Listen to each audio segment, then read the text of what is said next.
Hey guys, today I'll show you how you can make a multi-radio dropdown in Webflow. So let's get started. To begin, go to the Add Elements panel and search for a form block.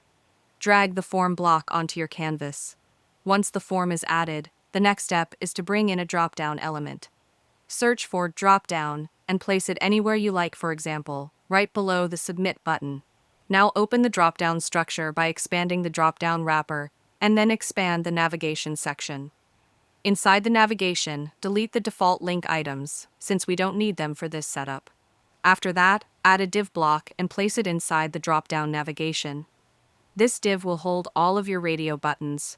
Now go back to the Add Elements panel and search for Radio Button. Drag a radio button into the div block and repeat the process to add as many radio options as you want. For this example, add 3 radio buttons. Once all the radio buttons are inside the div block, go ahead and preview the site. When you click the dropdown, you'll now see all your radio options displayed neatly inside the dropdown menu. And that's it. If you found this video helpful, consider giving it a like and subscribe.